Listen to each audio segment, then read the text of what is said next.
Hello and welcome to my playthrough of Dracula Origin. I don't really know much about this game. I know it's set in Bram Stoker's sort of original universe, which is good, because the new ones suck. And yeah, that's about all I can say, so let's just go ahead and jump right in with a new game. I've never played this before. Hopefully you guys can enjoy the ride with me.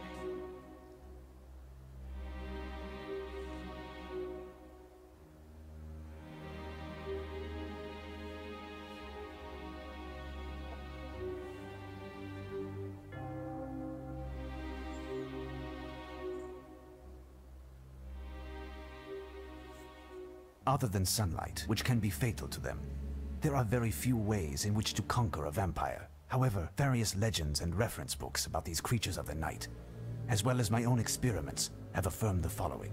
Firstly, vampires detest the smell of garlic. This preventative measure, used in a good number of regions subject to the depredation of these creatures, is omnipresent in the folklore of these aforementioned regions. Secondly, vampires cannot endure the fact that they cannot see their reflection in a mirror. This optical effect, which I feel confident I can witness, strikes them like a club, with the vacuity and aberrance of their existence.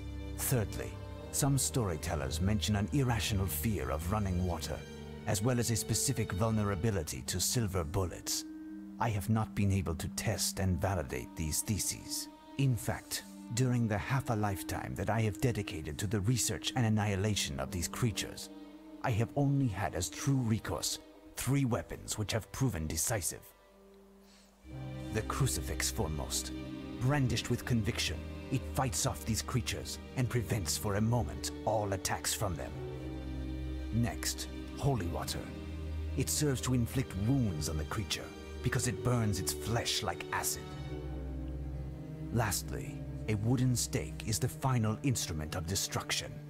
After having discovered the sanctuary of the enemy, one must profit from its damned slumber in order to strike with the greatest force into the beating heart of... Professor, it's me. It's Maria, your lodger. Professor, there's a letter here. Can you hear me? Yes. Slide it under the door. Can I get you anything, Professor? Something to eat, perhaps? No, go away! What? No. No, thank you, Maria. But, Professor, it's been 4 days now that you haven't been outside, is it? Maria, I am trying to work. Leave me in peace. She's so nosy. Oh, Van Helsing.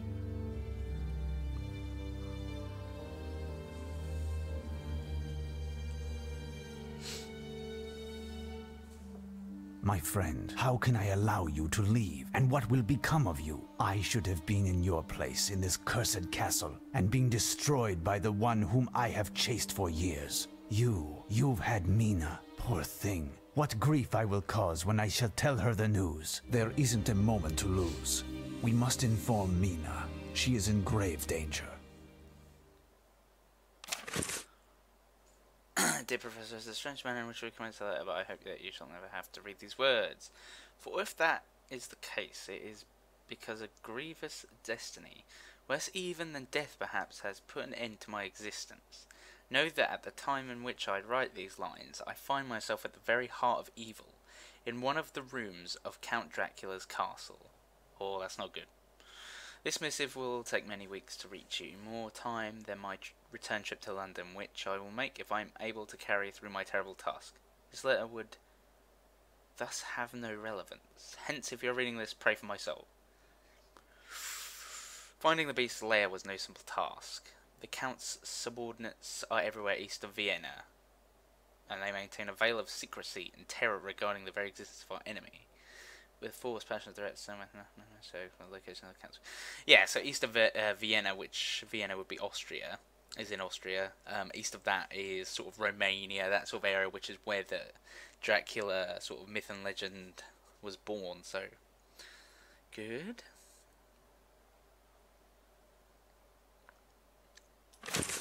Whoa.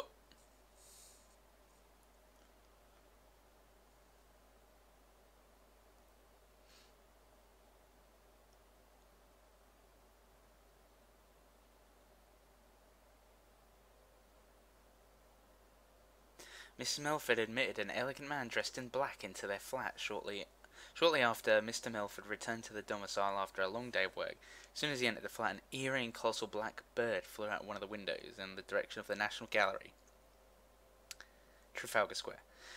A cry could be heard, as well as the sounds of a struggle, and finally a gunshot. After an alarming silence, some of the neighbours entered into the flat, only to find Mrs. Melford stretched out lifelessly on the bed, with a bleeding wound to the neck. Mr. Melford was sitting on a chair, his skull agape, and a still-smoking pistol at his feet. That smells fishy to me. A small crowd gathered around the place, which most certainly allowed the third player in this drama the opportunity to abscond. Upon the arrival of the police, they concluded that it was a murder of passion, followed by a suicide, even though the exact unfolding of events, as well as the identity of the lady's nocturnal visitor, is still unknown.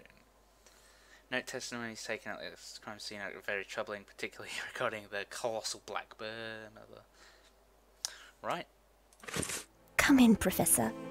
I am pleased to see you. Please excuse the disorder in my attire, but I haven't had the strength to attend to the housekeeping this morning. But what is going on, Mina? And where is your servant? Jenny is absent. She is with her sister. My God, I am at a loss for words. We found her poor sister yesterday, dead. An atrocious crime. Today's newspapers gives the heinous details. The police came here to break the news to Jenny. She was shocked and had to go to the police station to identify her sister. What a tragedy! She was my junior by 3 years and now she's dead. But what a paltry hostess I am. To what pleasure do I owe your visit? Have you received news of Jonathan? Ah, not at the moment. I came to see if all was well. Jonathan repeatedly insisted I take care of you. I reckoned. Could I take you for a stroll in the park, perhaps? Nothing would give me greater pleasure. I must alter my thoughts. Give me a few moments in order to ready myself. I did not have the courage to break the sad news to her, but it must be done sooner or later. What could have happened to this poor young girl? Mina told me that it was mentioned in the papers. Alright, let's snoop around while she's gone. Parker's map of London, quite detailed. I am missing certain pieces of information. I take it this woman is like the guy who died, Jonathan Harker, that letter, his girlfriend, wife, sister. Waterloo Bridge, Royal Society, Tottenham Court. So this is a Yoldy map of London.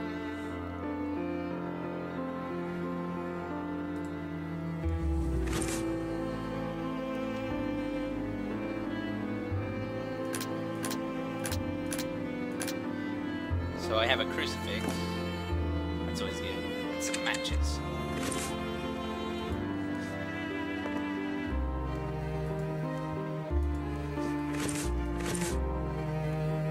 I don't know why I got the matches out.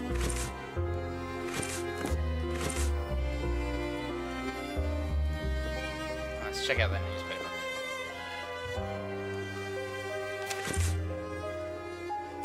The bloodless corpse of a chambermaid found near the bank of the Thames. 2 youths residing near the Cursed Maid pub located near the warehouses at South Bridge made a macabre discovery yesterday while they were playing in a lane. The pale, bloodless corpse of young Carlotta Perry, 23, was lying behind a stack of wooden crates. The woman was fully clothed and, based on the first official report, her death is due to precise incisions to the neck.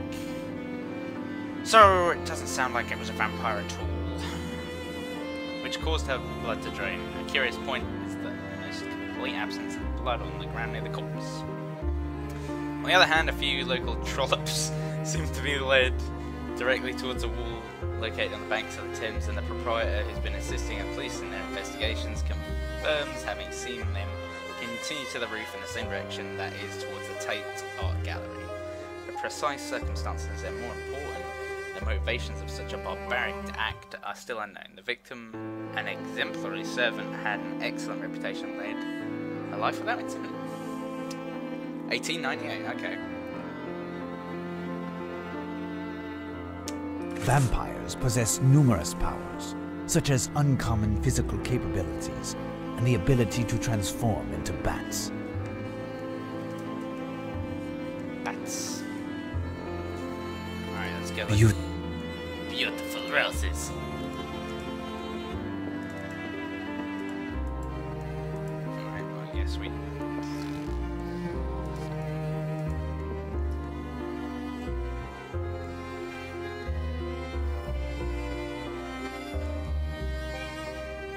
Ah, pictures! It is a photograph of Harker. Mina is very much in love with him.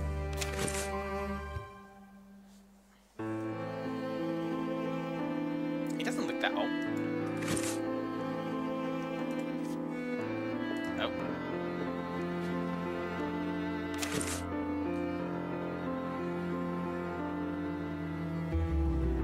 I'll just quickly skim through this, because if we read everything, we'll be here forever.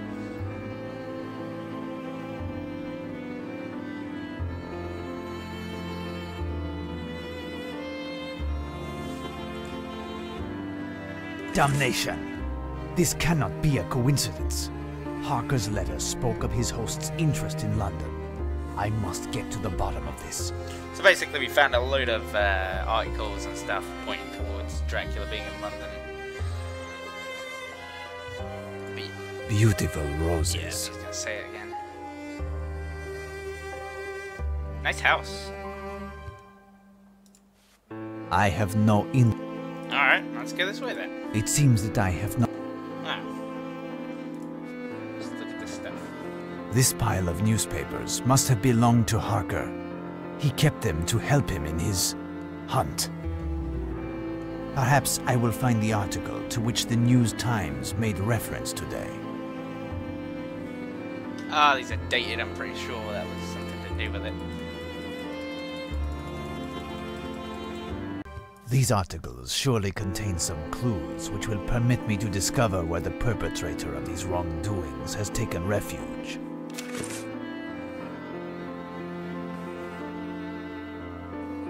Oh, the claws of a demon.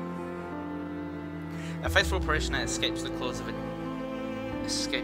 demon. Last night, a prudent and devout young lady, Miss Ethel Basingstoke, narrowly escaped the assaults of a lunatic, or rather, a demon from hell. In her own words, Miss Basingstoke, 21, who is to be married next month, was exiting St. George's Church, where she mends clothing for the poor, when she was assailed by a satyr dressed in black with flaming red eyes, possessing the strength of 10 men. Miss Basingstoke explained that the man forced her to cleave herself to him, crushing her to the point of suffocation. His titanic strength, rendering all resistance futile, her last act before such a dishonorable death, she said, was to bring a hand up to her cross hanging from her necklace to say prayer. The man became furious and screamed words in an infernal language, and his intended victim sank to the ground before fainting. Miss Basingstoke swears to have seen her assailant change into a winged demon who escaped with an uproar in the direction of Victoria Station. Well, I think we've got all we need. Let's get out of here. It seems that I have... No! Oh, okay. What else do we need? We found that.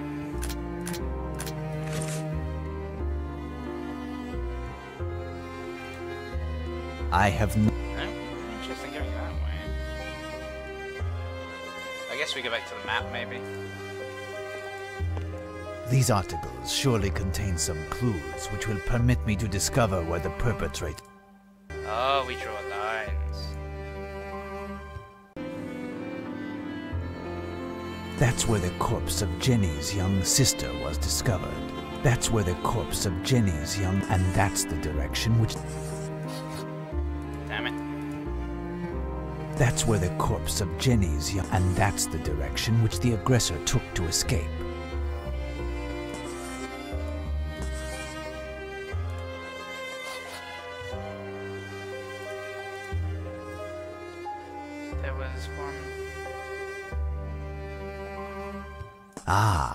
Here is this spot where here is this spot. Let's rub that out. Okay, let's rub that out. Oh my god, this is glitchy as hell. Here is this spot where McAllister was found lying, and that's the direction which the aggressor took to escape. Okay.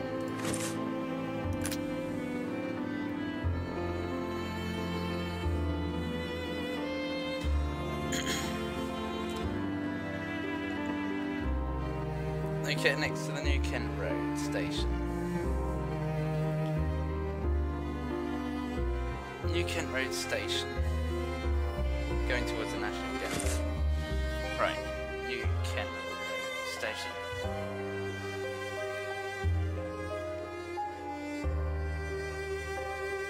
Here is the place where this young religious woman was attacked by this demon. Well, we found the church. Here is the place where this and that's the direction which the aggressor took to escape. Okay. Crap, New Kent Road Station to where? Oh, the National Gallery. Okay. Where's the National Gallery? I'm gonna guess it's over here and they're all gonna intersect over this manor area. Yep, National Gallery. Here is the Melfords building. Oh, let's rub it out. Obviously it didn't do it properly. Here is the Melfords building.